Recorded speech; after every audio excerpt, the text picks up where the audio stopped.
Welcome back. You know, after tonight, the numbers probably are going to change at least a little bit. And Dominic, you spoke with noted pollster Lee Miringoff, who talked about this and what really to look out for about the stakes of where we are tonight. Well, you mentioned Lee Miringoff. He is the director of the Marist Institute for Public Opinion. He took us through how the polls are made and what the candidates need to do.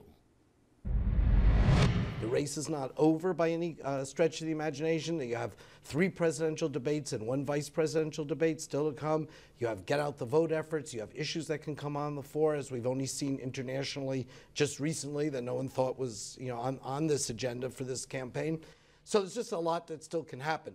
Bottom line, you'd rather be in Barack Obama's shoes right now than in Mitt Romney. What will be the impact, if any, of the presidential race on down-ticket races? It's not that people walk into the voting booth and vote for Barack Obama and then say, all right, I'm going to vote for the Democrat, I'm going to vote for the Democrat. It's not the way it works. People pick and choose, and you can have split outcomes. The reason that the enthusiasm factor is so important is because of who shows up to vote.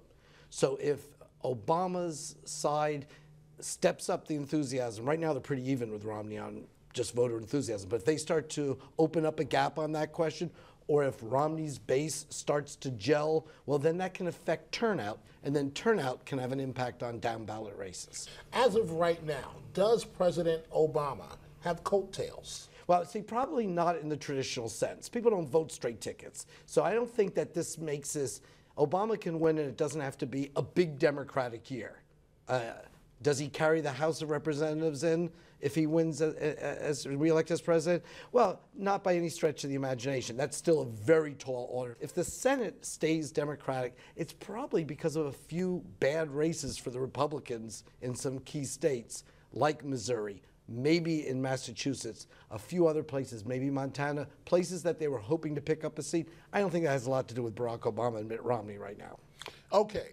Does history show, as a leading expert pollster that you are, that voters are fatigued at this point, or do the debates and the final crush of ads make a real difference? Well, that's a good question. I mean, are the voters fatigued? Well, you know, I think they're getting, in battleground states, inundated. If you live in Florida or you live in Virginia or Ohio, I mean, you can't watch TV without seeing an ad, usually negative, about one of the candidates or one of these super PAC groups doing ads. So I think those folks are really inundated. Are the ads effective?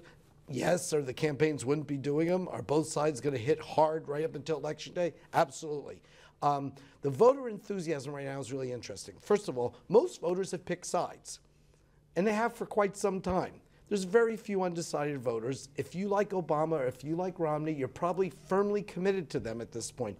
So what we're seeing here is less about persuasion and more about mobilization. That's why the conventions were both pitching it to the base. Let's get our folks out. I'm not trying to win over this shrinking group of undecided independents. They're really small right now. It's a very unique election. It's very polarized and very different in that regard. Give us a number or indicator that people aren't necessarily paying attention to, but is really important. Well, I mean, I think there's one thing we're going to be looking at very closely in our numbers. I mean, Barack Obama last time won because of the voters who are 18 to 29 years old in age. Basically, if people over 30 were the only ones who voted, it would have been a very different picture. So that was his margin. So we're looking very closely again at what has happened to the youth vote. Are they as connected to Barack Obama as they were? No. Are they still going to vote for him overwhelmingly? Yes. But how many are going to turn out? The debate, the big debate. Based on polling, what you've seen in this race, what does Mr. Romney need to do? What does President Obama need to do? Well, let's start with Obama first. He really needs to express in clear terms how his second term will differ from his first.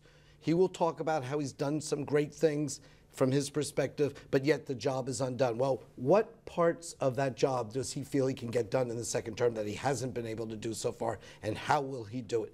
In terms of Mitt Romney, he's really got to provide much more policy meat on those bones. In other words, during the convention, Republican convention, they tried to make him more likable.